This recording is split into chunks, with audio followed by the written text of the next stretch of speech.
I'm going to remember one of these days. That's not the Talkback Open anymore. Welcome to Talkback, baby.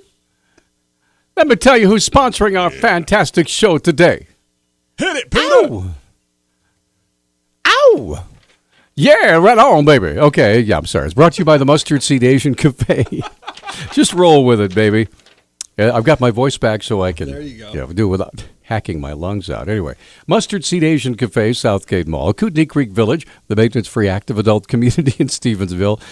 Call 777-5387. Dig It Excavating. They're bringing 30 years of excellence to every job. DigItMontana.com. Missoula Nissan Hyundai, where you can drive what you want affordably. Find out how leasing could be a great deal on a new car. Locally owned Office Solutions and Services.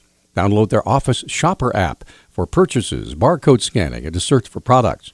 Transport Equipment, your headquarters for RV service maintenance and repair, and also repair of commercial vehicles. Call 541-9097. And by Bullseye Wear, where I get my eyeglasses. They offer some of the lowest prices in town on contact lenses.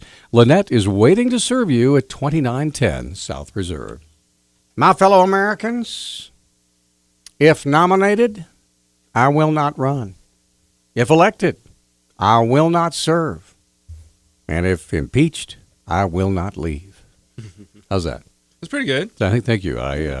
I'm just a little late in announcing my run for the presidency. I don't know. You have as good a chance now as any, I suppose. There's still like 15 candidates, right? I know. I actually looked at the undercard, and I can't believe some of those guys are still there. I know. You know, like George Pataki. Well, I mean, when Lindsey Graham. No one has like 50% or anything. So it's like everyone's scraping the bottom. I suppose so. Anyway, but it was kind of fun because, there they are. Hey, come on in. It's the guys on the lower rung that have nothing to lose that are the most fun to listen to. Sure, they're just out there because they've already spent some money and they don't want to bail out now. Right, yeah, they get some time to talk. They're just slinging lightning bolts at whoever.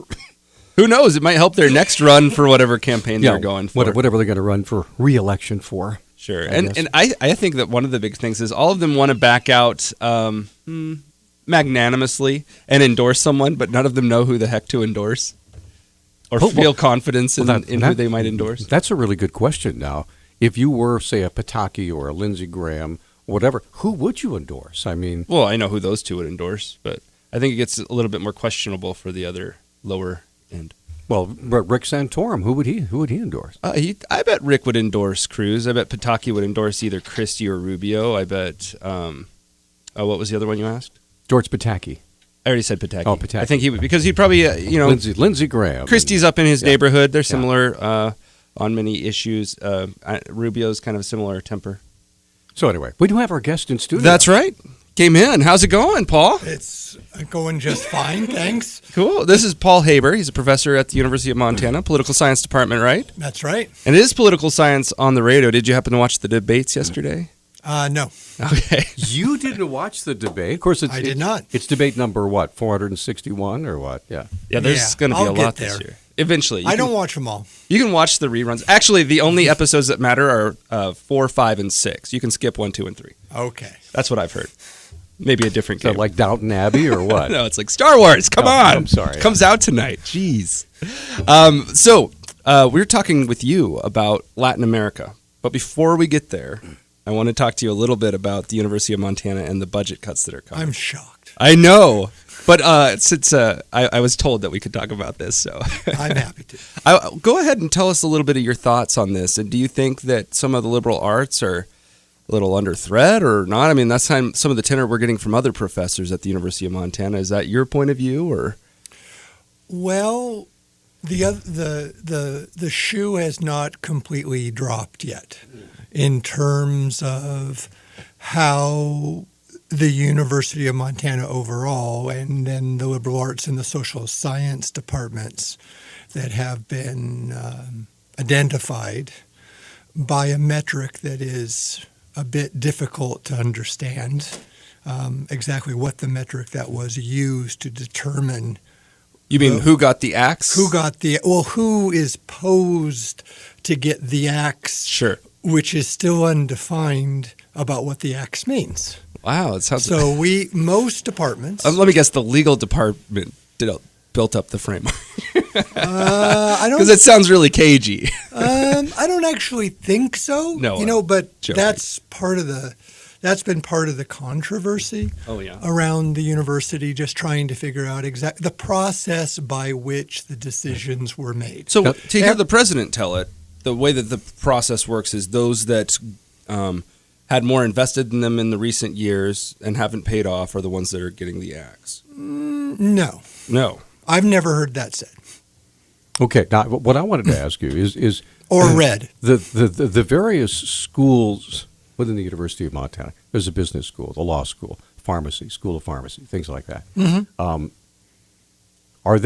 They're obviously underneath the umbrella of the University of Montana, but are they more separate entities than, say, the School of Education or political science or whatever? In other words, do they stand alone more easily and are more self-sustaining, perhaps, than some of the other departments like the humanities? That's a good question. That's a really good question. Because it would make it much more difficult to go to the law school and say, oh, we're going to have to cut here, or go to the School of Business and we're going to have to cut here, rather than going to a department with, some folks with who work with, classic languages or humanities or whatever. And I'm wondering how much of this is all, internal university politics, and don't tell me there isn't any, but as to how all those cuts are going to be distributed, or is there just, one big sword chopping off 7% of everybody? I'll just say, to the best of my knowledge, so there's things about the politics at the University of Montana that I certainly don't understand. Sure. I'm not privy to. But to the best as a political science professor, you're saying this. Go ahead. I'm sorry. Hey, some Gordian knots are too hard to untangle. I understand. One thing you should be wary of political scientists and politicians, and probably people in the media as well, is if they portend to know everything, you should be deeply suspicious. Well, that's a good policy. Then I'm going home. Well, so just to answer your question, which is a good one, I think. But to the best of my knowledge, the president has the authority to make cuts. Of course, there are at certain points in a process of making reductions that fall under the contract, which the faculty contract, which most of the faculty are under, with the exception the law school is not.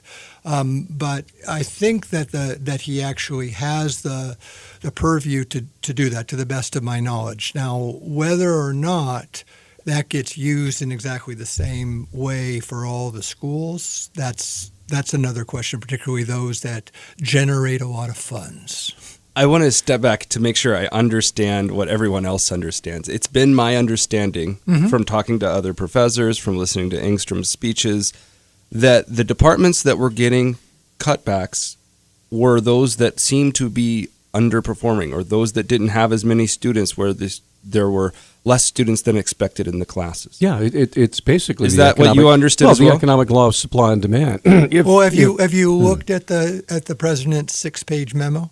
I've looked at it. Okay, have you? But that's what I understood from at least the people that were outraged about it. Well, those are the people that we've had on the show. At his initial speech, which I attended. Okay. Excuse me? At his initial speech, which I attended, and I listened as closely as I possibly could. I'm the only one in the room that doesn't have a college degree, so I had to struggle a little bit more to understand. But I understood that basically, on a purely economic level, there are some classes that are simply not drawing the students they used to. Some fields, if you will, that are not drawing students that they used to, and yet we still have these. They increased faculty levels when times were good, and then as enrollment began to fall, the staffing levels did not fall with it. So now, and that is just not true. That's not true. If you look at the president's 6-page memo, and you take a look at the metrics that are exposed in the memo, what seems to be the case. from my perspective as a political scientist, Okay. with a master's degree in economics to boot, that when I look at it and other people with whom I've had conversations with, which is some people and Sure. not others, Right. it seems to be that the metric being used is the number of majors, point A to point B. Okay. And it is true that those departments that were identified for cuts had a decline there. What I have not seen, nor anybody else that I'm aware of, despite asking for it, which is something that, as an identified department, you'd Yeah. like to see. Sure. Well, how do the other departments stack up Yeah. using that That metric, if right. that is the metric. Right. But to make things even a bit more complicated, when asked direct questions about whether or not that was the metric used, because we can come up with other metrics. For example, number of students in class, Right. which is not the same as number of majors. Fair correct? enough, yeah. Correct? So we asked to see comparative data. Okay, I'm sorry, Peter's freaking out. I'm the commercial sheriff. So in order to keep our inventory high, we have to keep our commercials going here. We don't want to get the axe. That's right. 721-1290 is our number. All three lines are open. If you have a question for Professor Haber, who's here with us, talking about this, and eventually we'll start talking about the Central America, what's going on in Latin America. So, Talking about complicated governments in South America and the University of Montana. bueno, we'll be right back. I got so wrapped up talking to Professor Haber, I forgot to put the music in. So, Well. da-da-da-da-da-da. Okay, that's John King. I'm Peter Christian, Professor Paul Haber, joining us from the Political Science Department. So I want to ask you this, because I bet someone at the administration listens to this. We know someone at the city has to do this for their job, listen to Talkback. I'm sure someone at the University of Montana administration is going to get that We job really soon. haven't picked on the city much, so, anyway. But I guess my question for you is this. If you were to give, from your viewpoint, some advice to the administration on how to communicate what they're doing, what would you like them to reveal? What should the staff at the University of Montana know to go into the future without blinders on when it comes to these budget cuts? I'll answer that, and I just want to preface this by saying, especially since you I don't know who else you've had on the radio talking Sure, we've about had this. like the whole history department. We've had the French department. Michel Valentin. Thank you. Mr. Valentin is called in. We've We had Louis. We've had Louis Schneller, who's not with the University of Montana, Right. but he runs that group that fought against the golf Okay, course and But stuff. when you said, you've had people who have been very critical of the way the Oh, yeah, process yeah. has Sure. gone. Plus, I just want to lend my voice into that. I just about want to where I say that fit in there. in addition to that, we've also done news stories and interviews with President Engstrom, Mr. Reed, Vice President for Integrated Communications, Peggy Kaur. Because every time we'd hear a complaint, I would go to the administration and say, okay, what do you say about this? How do you respond to that? And so we'd have a back and forth. And we had someone from the business department that also voiced an opinion in favor of the administration's decision. Right. So Anyway, so moving right along. Okay, so I think one thing that I want to say, and this is not a gratuitous statement, I really mean this. I think that the president has got a really tough situation on his hands. This is hard. And there's going to be pushback, and people are going to get upset. So people already are upset. They are, and they're going to be. Right? It's part of the process. So I wouldn't want to be doing this. And one of the things that is probably worth asking critics is, especially if you're particularly harsh, is what would you have the president do? Okay. So it's easier to criticize than to propose a realistic, better solution. Sure. Okay, and Well, so you're that said, describing I've our got some critiques. To that end, what's the better solution? Well, I was going to say you're describing our show right there. So anyway, go ahead. Yeah. Okay, so I think my personal opinion about watching the process unfold is what I would have liked is a better, clear explanation of why they were going to make the cuts they were going to make if they were going to go public with them. right, and list them as affected departments because, as you guys have been saying to me, these are underperforming departments. That's a quote. Right. I would Now, say that's that something is- that a lot of the people out in the public are getting the sense of. And I think if you go look at the president's, either his public statements, spoken or written, he never says that. He never says that's a nasty thing to say to a department. You're an underperforming department. And if you're going to use that, that's like name calling. Do you mind if I give you an example as to where we're getting that tenor from? Sure. So when we spoke with Mayor Dad Kia, who's a member of the Senate faculty, I believe, for the teachers, he said that before they came out with the budget, they were supposed to go, there was a group that was designed, I forget, it has some kind of Orwellian title, but they were supposed to go and find areas that were in need of help to strengthen these areas. And he says that almost line by line, if not line by line after that, that those departments that were singled out for needing improvement were the ones that were laid out bare during the budget cuts. And so that's where at least I drew my conclusion from those statements and that discussion, that the places that were in need of help or the places that were underperforming, maybe my words, but that's where I got it from, were the ones that were being targeted for cuts. And I think that the term underperforming is unfortunate. Well, it's an economic. It's a very pejorative term, and but I don't think. I mean, I think it gets. It's a result of where if I can get to my critique. Yeah, go ahead. I can probably tell you what. We're up against a break. I'm sorry. All right. So after the break, we're going to let you talk about your critique, and I will shut up. So we'll be right back with more in a moment. Hey, we're back. Hey, this is Talk Back. Professor Paul Haber joining us, the Political Science Department at the University of Montana. We're just kind of talking about his viewpoint as far as the cuts that are being proposed right now. And you have some things you'd like to share, and I will not interrupt. Okay. What I would have liked to have seen, and in a way, at a certain point, we need to move beyond this because it happened. But in my opinion, I would have preferred if the president had said, we have a serious enrollment problem. It is no longer going to be possible to handle this with things like deferred maintenance. You know, we're into the base, we're into personnel. We're going to have to cut some jobs. We're going to have to do that. And to explain that he had exhausted every possible avenue for increasing revenues during a rough patch. My understanding, for example, and I haven't verified this, so this could be incorrect, but my understanding, I've heard it from a number of people that are experienced people at the university, that there was a period of time, not all that long ago, within the last 10 years, in which Bozeman was in a rough patch. And loaned, I don't know exactly the mechanism that this loan happened, but basically loaned some money over to Bozeman with the Board of Regents sort of, exercising this loan through a rough patch, which clearly is going through a rough patch. I will agree. How long term it's going to be, when turnaround will happen and all that kind of thing, I'm not sure.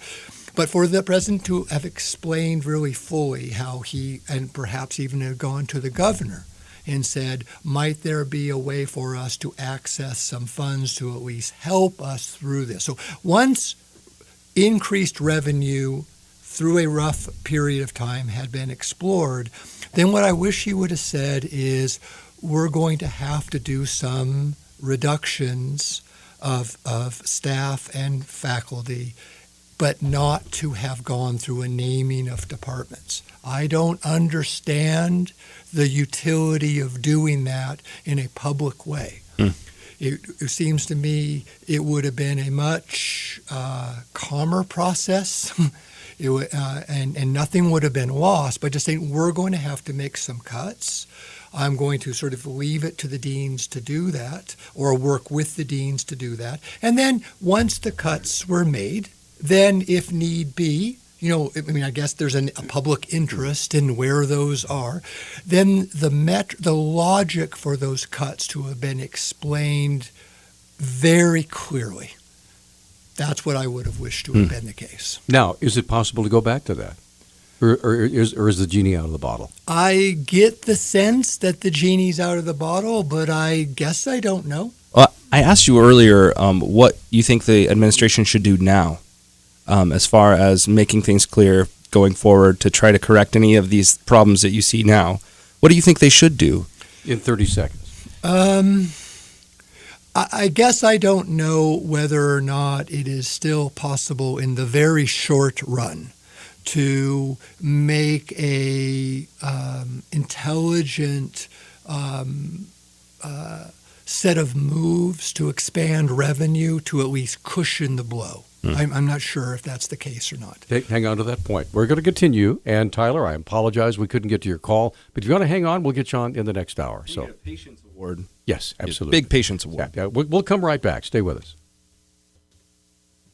Oh, we're continuing now with Professor Paul Haber, Political Science Department, University of Montana. And I made a promise to myself that right out of the box we'd go right to Tyler, who's been waiting very patiently for over 20 minutes. Tyler, go ahead. I heard you promise, and I'm sitting here going, I know he's a man of his honor, man of his word. Yeah, Paul needs some headphones. Oh, yeah. Okay, so go ahead, Tyler. What's up? So this is kind of very interesting to me because I look at this controversy, and I think more nationally. Can you imagine what the fervor is going to look like when a Republican president decides he's going to cut the government? You have a public university who said, we can't afford this. We've got to cut our costs. And they decide they're going to start laying off people. And the day after a terrorist attack, you've got kids calling in, students and faculty calling in saying that they're being terrorized by these budget cuts. I mean, it was downright disgusting. And then nobody knows what's really going to happen, and everybody's up in arms over this budget cut. But really, if you look at it, this is exactly what needs to happen to the government.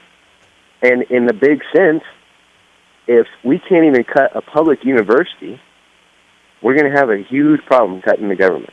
Okay, Tyler. Thanks, man. Thanks. I appreciate your call. Okay, so did you want to respond to that at all, Paul? I'm a little bit unclear exactly if there was a question there or... Well, he's trying to compare the fact that if we're having so much trouble trying to balance the budget at a university, at a small university in a small state, then what is the chance of ever balancing the budget for the entire country? When you consider of all the oxes that will need to be gored, if you will. Something tells me the University of Montana GDP is a little bit lower than the United States GDP. Anyway. Just guessing. Yeah. I think in any polity, in any political system, in any political economy, including in any political economy that's democratic, but even in authoritarian political systems, there is going to always be a serious debate about which programs to expand and which programs to cut. Sure. That is the nature of the beast. Sometimes people are freaked out that this is happening. You should worry if you don't see it happening in public. Of course, these are perennial arguments that are going to occur. What's the dynamic yes, tension? It is right. more difficult, Right. of course, as the caller recognized, to make cuts in existing programs than it is to increase spending. There's nothing new under the sun about that. Thank you, King Solomon. Right, yeah. Okay, all right. Well, since we're on that topic, maybe a good Latin American question. Okay. It seems to me, and from the news that I've read, that recently Latin America has started to shirk some of its Soviet or socialist past, I should say, not Soviet past. Venezuela, Brazil, Argentina have had elections in the recent year that have shown a pivot away from some of those socialist tendencies. I guess my question for you was, is that true? And if so, why? Okay. It is true that in a number of countries, and you mentioned the really high-profile ones that have occurred, there has been a shift over. There's been a sort of in recent elections, the center right has won over whatever configuration there would be on the center over to the left. Mm-hmm. Okay, that's absolutely true. So we've seen a pendulum swing. I don't think this is anything that is really not to be expected. When you have democratic polities and you have parties in power for a long period of time, it tends to be after a while, right? Sure. People get tired of that and they go for something else. Beyond that, I think we'd have to get into more of the specifics. Of the individual countries, because what's happening in Venezuela is different than what's happening in Brazil, different Gotcha. than what's happened in Argentina. I guess my question was a little bit more meta in the sense that it does seem to be a cross-cultural thing. That it's not just Argentina and it's not just Brazil. There's something that seems to be happening in the entire continent there. There's rumblings, yeah. Right. And it's a push to the center. And I would understand, every country has a very different, people that would lump us in with Canada and see their election and our election cycle as the same would be foolish, I think, right? They'd be short-sighted or at least ignorant about the differences between our two countries. And I think that would go true if you were talking about the countries in South America as well. However, there does seem to be this kind of consistent trend, and you agreed with it, that there was a trend across the different countries. And I guess why is that happening on such a large scale in the whole continent almost? Well, there were, during the 1980s and the 1990s, there was a particular kind of political economy, some economic development model and political model that goes most commonly by the term amongst Latin Americans neoliberalism. And that was, in a way, related to the shift that had happened in the United States when we went from Keynesianism, which was in a bipartisan consensus, to neoliberalism here too, signaled usually by the election of Ronald Reagan in 1980. First Maggie Thatcher, then Ronald Reagan. And then we moved into, it was capitalism, democratic capitalism before, democratic capitalism after, but there was a real shift there that has economic, political, and cultural dimensions to it that are profound. And Latin America did something similar. Mm-hmm. Unlike the United States, which has continued down that path, I would argue, despite some rumblings from within the Democratic Party and the Obama administration to maybe move a bit out of that, it still has remained within that paradigm for the most part. In Latin America, they made a real significant shift to the left. Mm-hmm. It began, as I think you're aware, you've done some homework right on this, that it began in 1998, 1999 Sure. with Chavez being elected in Venezuela. And then there was a whole swing, which is referred to oftentimes in the literature as the pink tide, right, where they moved sort of from the center right to the center left. Chavez is center left, you think? Well, no, I'm talking in the region. Oh, okay. Right? I'm talking from Chile to Venezuela. I was like, wow, your left must be really far left. Clearly what Oh, I'm sorry. Finish up. Yeah. And that tide, it got to a certain point that the majority of Latin Americans were then living under from the center to the left. Again, depends if we're talking about Chile. Sure, you're talking about the whole region. Venezuela Gotcha. or Bolivia. I mean, like you said, not only is there the United States and Canada, there's 10 times Montana and New York, slightly different politics, right? There you go. We're going to come right back. And Marilyn, we'll get you on in a moment. We have two lines open, 721-1290. Stay with us. Talk back. And a little bit of snow falling in western Montana, maybe about an inch and a half out there right now. The kids can feel like they live in Montana finally. Yeah, finally, yeah. So we're not just living in Oregon or something. All right, so I promised Marilyn would get her on right after the break. Professor Paul Haber joining us here in the studio. Marilyn, what's on your mind? Okay, sorry I called before you guys switched topics to Latin America. What's up? Back to the university thing, I guess what's kind of bothered me in this whole thing is the sense of entitlement it seems like a lot of these professors have. I don't think there's hardly a person out here in the real world that has ever faced losing their job, from a layoff, a cut of a business, a company, and In hindsight's always 20/20 as to how Engstrom should have handled this or what he should have said. But I guess, one of the other, and tenure is part of that problem that has been, kind of. Now, what's wrong with what's wrong with tenure? So doesn't tenure promise them a job forever, kind of a thing, and they don't really have to, speaking of performance.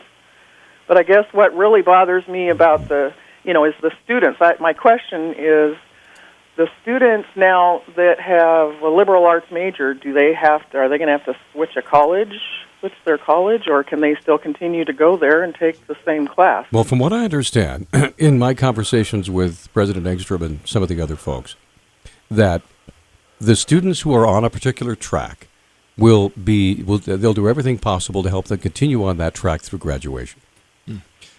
I was also under the understanding that no full departments were going to be cut. No. Am I wrong in that?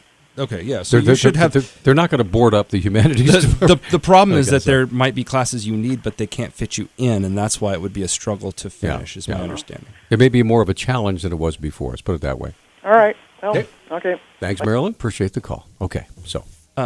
Yeah. So, you have any comments on that, Paul, about the teacher's perspective and? I think I can understand why people outside of the university would think of professors as sort of writ large, right? As having a sense of entitlement and privilege and sort of better than thou kind of idea. I mean, one of the qualities of intellectuals, both within the university and outside, a common one is arrogance. And I think it's a criticism that oftentimes is fair, but I guess I hesitate a bit to cast such a broad blanket. Oh, sure. But certainly it's there. It's there. The idea of tenure, or the kind of it's like a built-in retirement system, right? You're still working, but you're not at risk as much. I mean, this happens in at least my experience with the Japanese business world. The boss, at least in my experience, in the few areas I dealt with, was never the final boss. The real boss was the vice boss, or the vice principal, or the guy in second. And the guy on top was kind of like living a retirement while he was working, at least while I was in Japan. What I find interesting and unfortunate, but really quite significant, is that we end up, when we look at an economy like the United States, and you look at the per capita income in this country, we are incredibly wealthy. Yeah. If you look at average household income, it has stagnated since the 1970s. I mean, that's not just some lefty rant. that's official statistical information. With some few exceptions, yeah. And just overall, like I said, average household income has stagnated, and that is only with the advent of females entering the workforce in much higher percentages. So why would we want to focus on differences between people who are middle class or maybe lower middle class, working class, as a spat between us? I think the question really is because we are much wealthier than we were in the 1970s. Sure.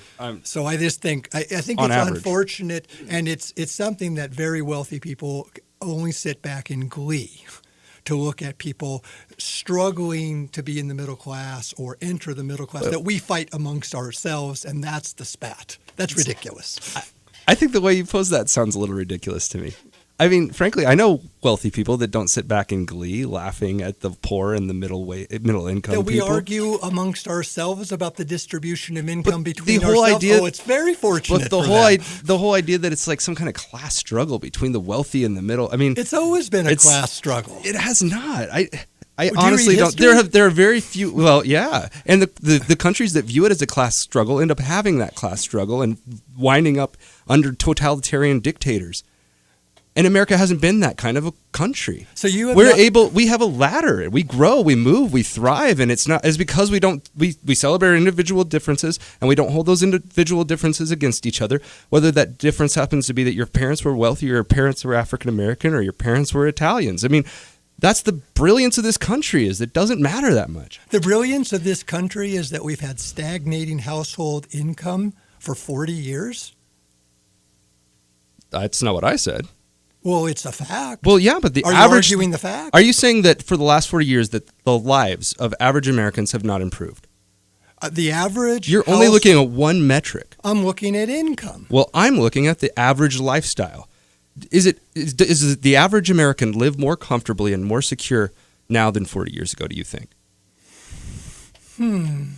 Because there's a lot more than just income that goes into your daily life, right? For example, my dad's family, like, they could barely have a car. Very poor background, right? One car, like 6 people in the household. My family, I'm pretty poor by most standards. In fact, I was below the poverty line 2 years ago. So, but we had 3 vehicles. We had a large living quarters. There were 4 people. We both had jobs. I mean, frankly, when I look at my life compared to the lives of those that have come before me, I feel better off. And I think this sense that we're behind or struggling and that the rich are pushing us down is just not good. Okay, well, I mean, a legitimate difference. Yeah, we're going to come right back. We have Catherine on the line, and we'll get to her call in just a moment. This is a fascinating conversation. I'm sitting back here. I'm the old guy in the room. I'm just hanging on so you guys can support me when I get really old. Frankly, I look at the students I teach. I look at my kids. I've got kids in their 20s. Okay. My daughter just graduated from an elite liberal arts college on the East Coast, of which I paid a fair amount for her to go there. Was it Yale? No, okay. It was Haverford. So she can still wear Halloween costumes. Okay, that's good. And what she's looking at, in terms of job opportunities, compared to the job opportunities I looked at with a BA, no, that is a decline. That is a serious problem. So that is not this country being great. We're going to come right back. All right, so here we go. I disagree with them on that, and I'll make my case after the break. Well, we're going to get Catherine on after the break. So we'll actually put our callers on, which is kind of what we do in a talk show. We'll be right back. Hey, we're back. Talk back, rolling right along. Professor Paul Haber, John King, back and forth. Yeah, we were arguing. Give and take. All right. So we got to go to calls, though. You won't get to hear my retort. This is kind of a talk show deal here. So we won the argument when we were off the air. Catherine, good morning. Thank you, Paul. Good morning. This is a kind of a very broad stroke kind of a question or comment combination thereof.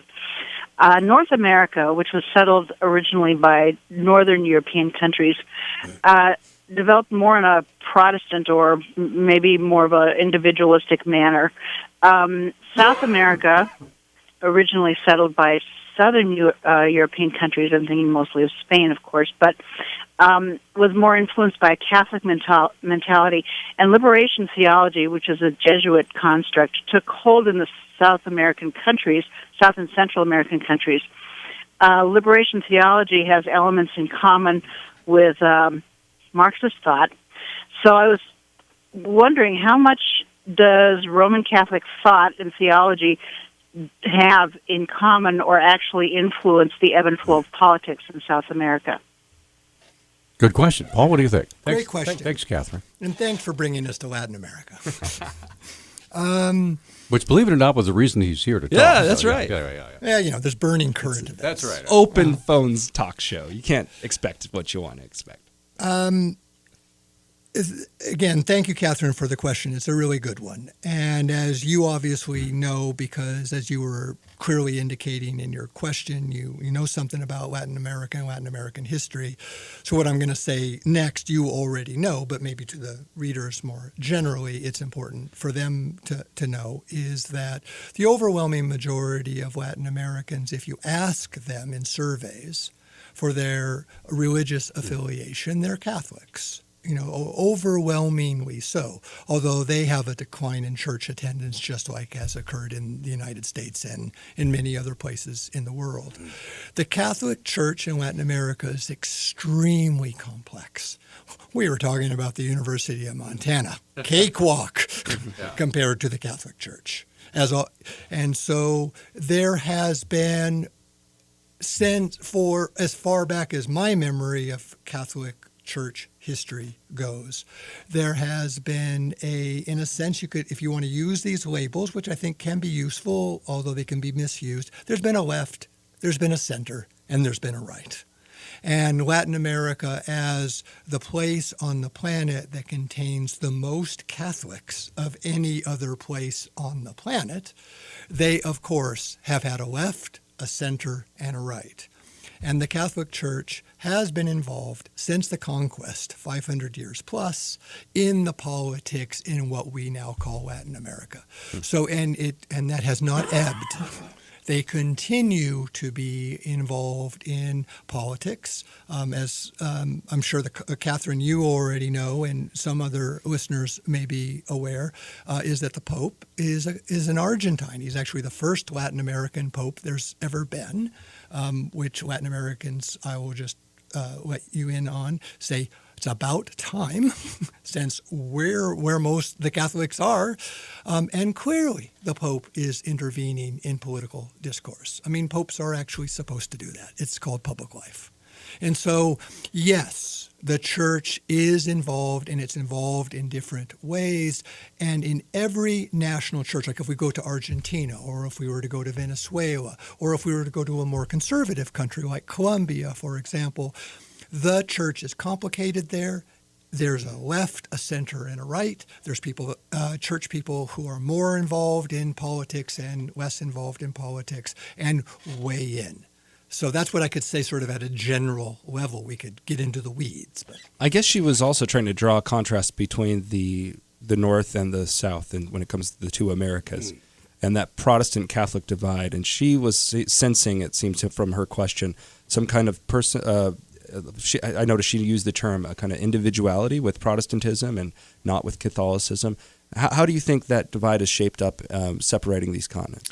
I think that's a point that can be useful and help one to understand the differences between, broadly speaking, between American or U.S. culture and Latin American culture, but it can also be overused or misused. For example, as we're all aware that in the United States, even though, of course, Protestants Protestants and Protestantism has been very important in American culture, there's always been a multiplicity of religious organizations and perspectives in the country. Sometimes the Protestantism, I think, gets overstated and oversimplified, I think. And maybe oversimplified. Right? There's big differences between being a itself, Presbyterian, right, when it comes to church government or your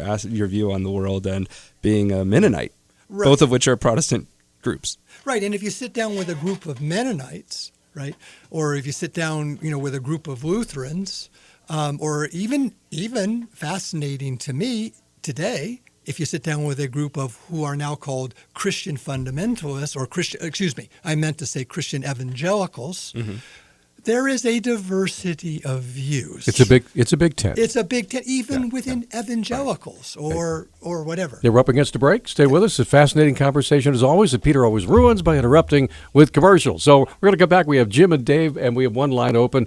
We really thank Dr. Paul Haber for joining us this morning, professor of political science at the University of Montana. We will continue in a moment. Okay, we're back. Now that's John Kay. I'm Peter Christian, Professor Paul Haber joining us. Go ahead. Hey, you had two sentences you said you wanted to finish out with. Just to try to wrap it up, okay. I do think that Catholic thought, with its influence on collectivity, and I might even go so far as to talk about collective rights as opposed to individual rights, takes up more room broadly speaking, in Latin America than is the case in the United States. I do think that that's true, and that has influenced its politics overall, especially if you're looking over a long time span, like 100 years. Yes. Okay, let's get to the strap on those headphones. Let's get Jim on the line. First of all, Jim, thanks for your patience. Go ahead. I'm interested in the subject since I've learned. I started listening and didn't know what the official subject was, but it seems that part of the Latin American solution to their politics is to send people to the U.S. Oh. And it would appear, given what has been said, that the president should be asking the Pope to plead with these people from south of the border to stay there. Okay. Now, since that problem is contributing to our problem, I would like to have it solved. I have no major problem with people of other languages and other countries coming here. My problem is that they want to bring their culture here. Well, Hold on.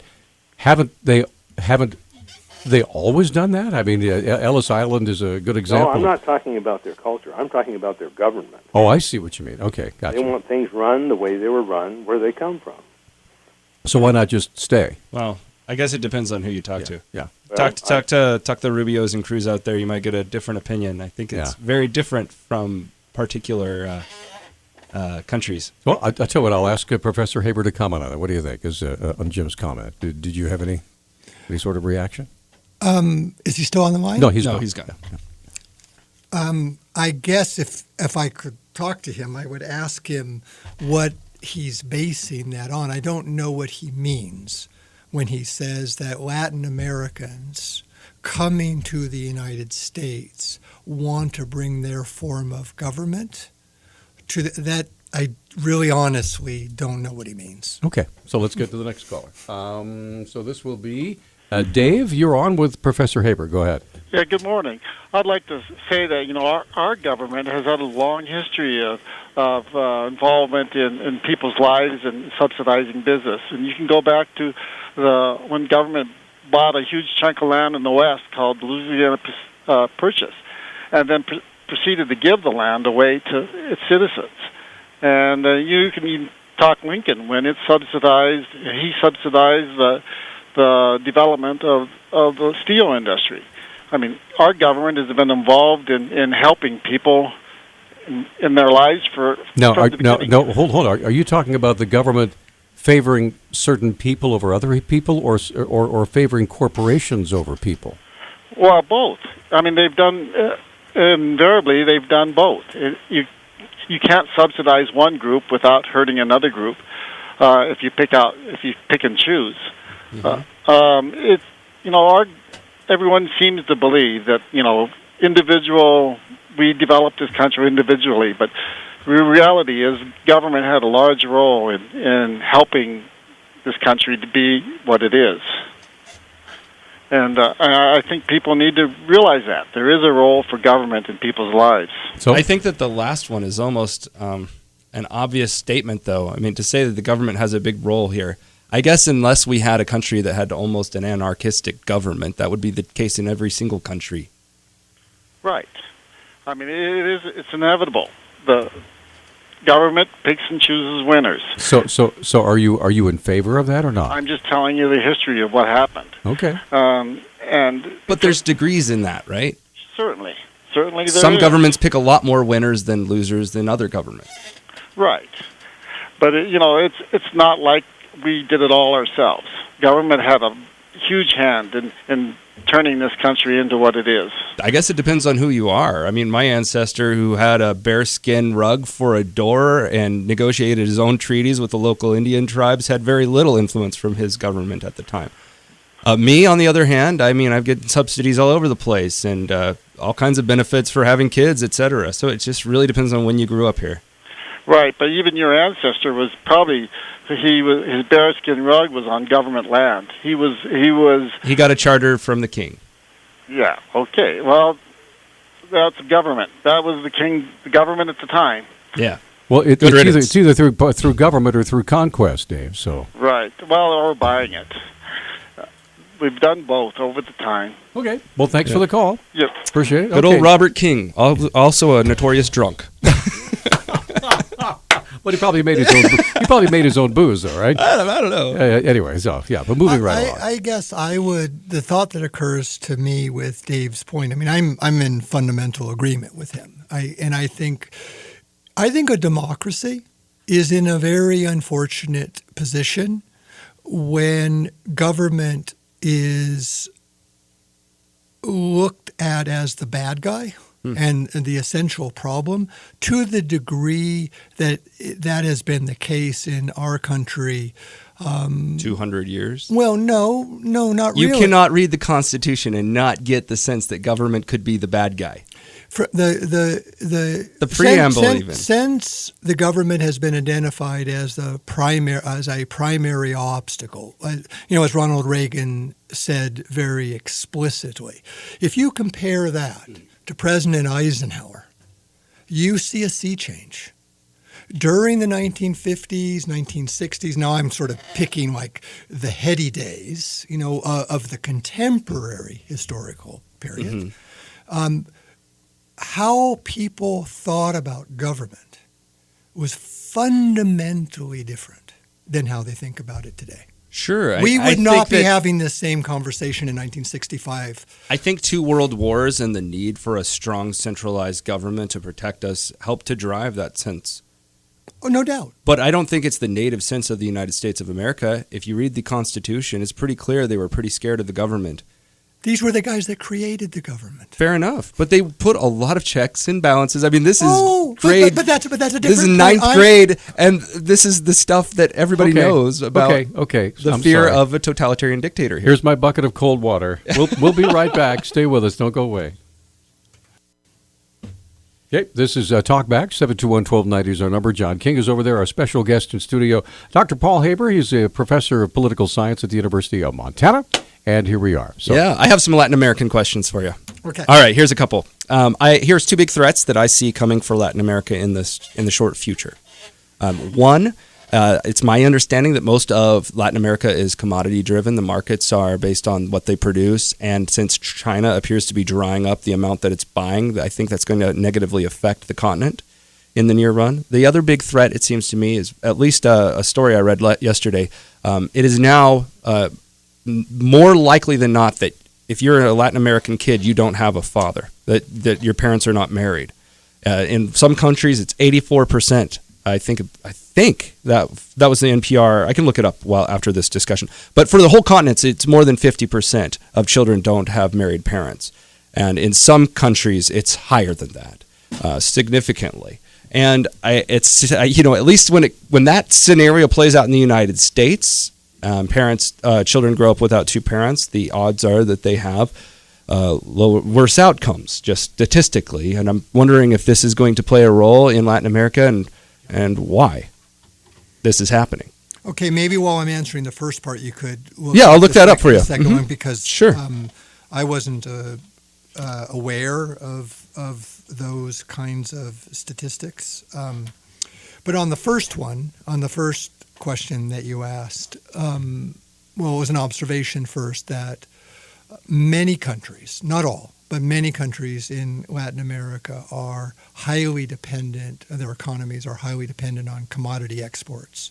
And there is no doubt, as you noted, that part of the reason that they've done well over the last 15 years or so is because of increased prices for those commodities. And that's been driven by increased demand from China, India, and other economies outside of Europe and the United States. And that those prices have been falling. And that actually goes back to a question that you had asked me earlier also about why are Latin American countries having problems? Like, say, let's take Venezuela, for example. Mm-hmm. I actually think that Venezuela's got all kinds of problems. But one of the real problems that it has is when you base an economy on that gets the majority of federal revenues from commodities, and oil prices go from 108 to 37, Sure. you got big problems. Yeah. And that is and what happens to the party in power when that happens? Bye-bye. Adios. Yeah. Right? Yeah. Okay. Yeah.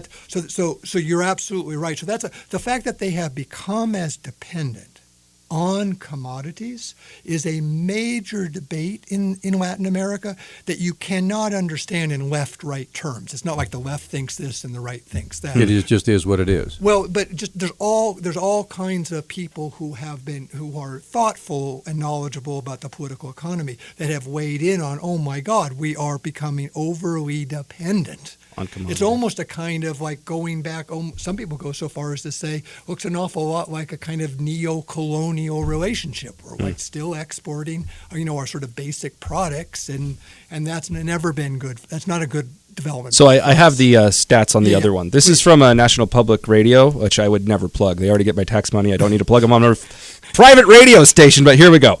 I'll get the grudgingly. I will get the name of the artist for this piece in a second.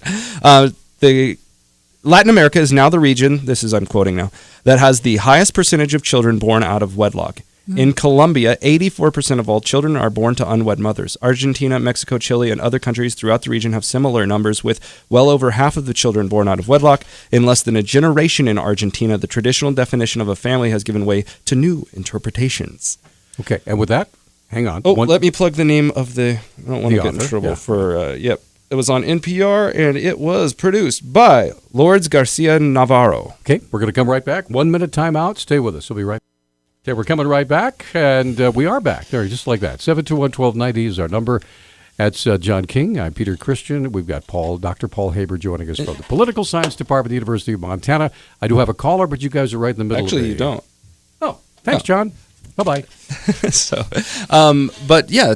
What was your response to that? I mean, that I wasn't aware that the numbers were that high. I mean, I knew that there were marriage has lost its appeal for large swaths of the population. I mean, I wonder what the comparable numbers are, say, in Europe or the United States. I just literally don't. I don't know. I know what the numbers are in my family. Well, I know the big difference. The big difference is most of the unmarried are not having children too. That's why the birth rate is so low in Europe. Right. But apparently that is not synonymous in South America. They're still making children. They're just not getting married. Yeah.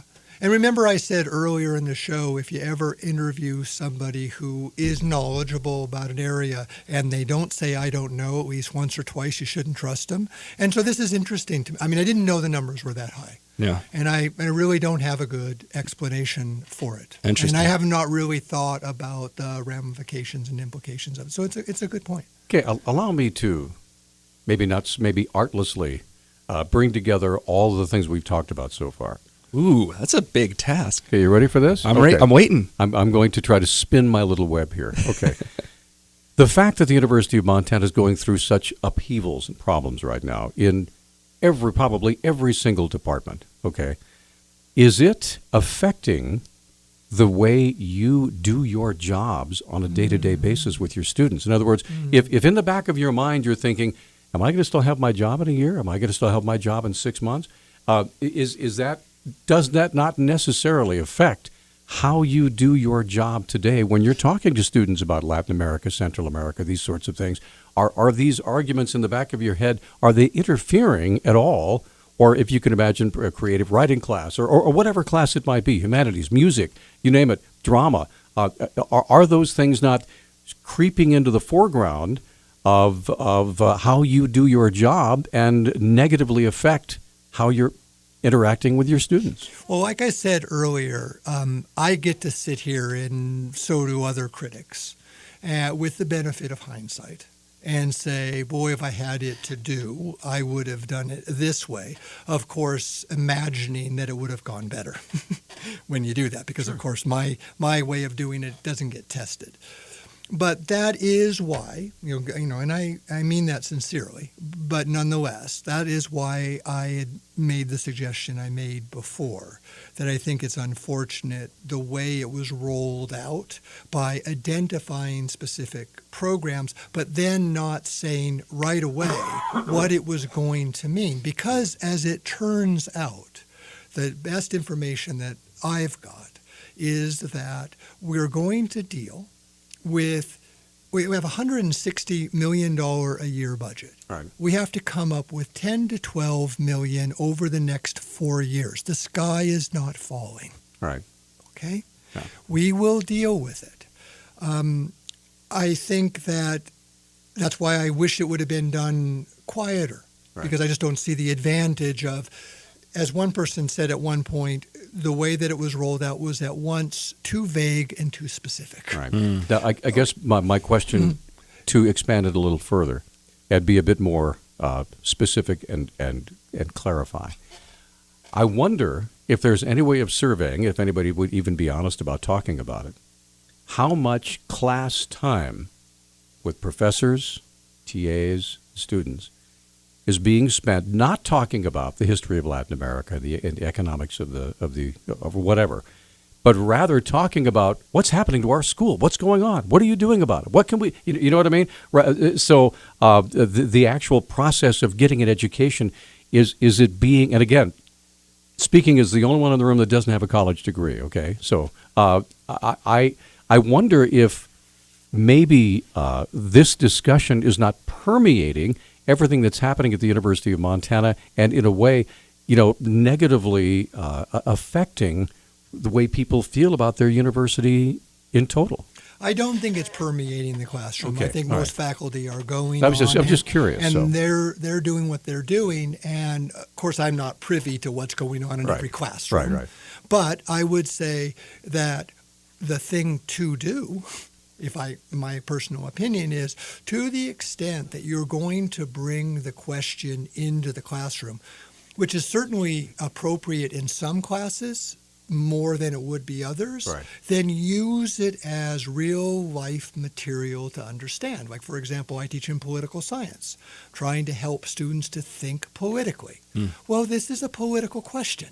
So then let's use it as a case study to try to develop our critical thinking skills around that politics. And I don't think that would necessarily be a diversion. Let me ask you a political question about it. Yeah. It seems to me this goes a lot higher than the administration at the University of Montana, and that part of the blame should be placed on the Commissioner of Higher Education's office. It seems to me that they should have a bigger role in some of these conversations with the public and in helping to sort out some of the wrinkles. As you had mentioned earlier in the show, we helped MSU transfer some funds when they were having a downtime. And yet when we were having a downtime, Cruzado amped up advertising in the state of Montana, got more people over there while we were going through a rape scandal. And there was nothing really said about that. They have a bigger language department now than we do, even though we're the liberal arts school. There's just a lot of things that seem off track a little bit to me. And I want to get your take on that. I really agree with you in that. I agree with your point that this issue at the University of Montana, the enrollment decline that's occurring, is complicated, and it goes way beyond just the campus. And to think about it as just a campus problem is unfortunate. You wanted, in your question, you were wanting to expand it to the Board of Regents or the Commissioner's office. Mm-hmm. I would certainly do that. I wouldn't stop there. I would also want to expand it to what's happened with the funding formula for the university, and that is something that is been decided in the legislature and in the relationship between the legislature and the executive branch in the state of Montana, and that issue goes even broader than that. All right. Dr. Haber, thank you. It's been a pleasure. Always, it's a scintillating conversation that I'm sure will be continuing ad infinitum as we go here. So tomorrow, probably open phones. We'll talk about those Republican debates. If you didn't watch them, like the political science professor, you can catch them online, I'm sure, before then. Absolutely. So you guys have a great day. Please drive safely. The roads are extremely slick. We haven't had snow for a while. The white stuff, it's called snow. It's slick. You can slide and hit people. So be very, very careful as you're driving today. Keep that seatbelt buckled and stay off the phone. All right. You guys have a great day. We will see you tomorrow morning at 8:30 on Talkback.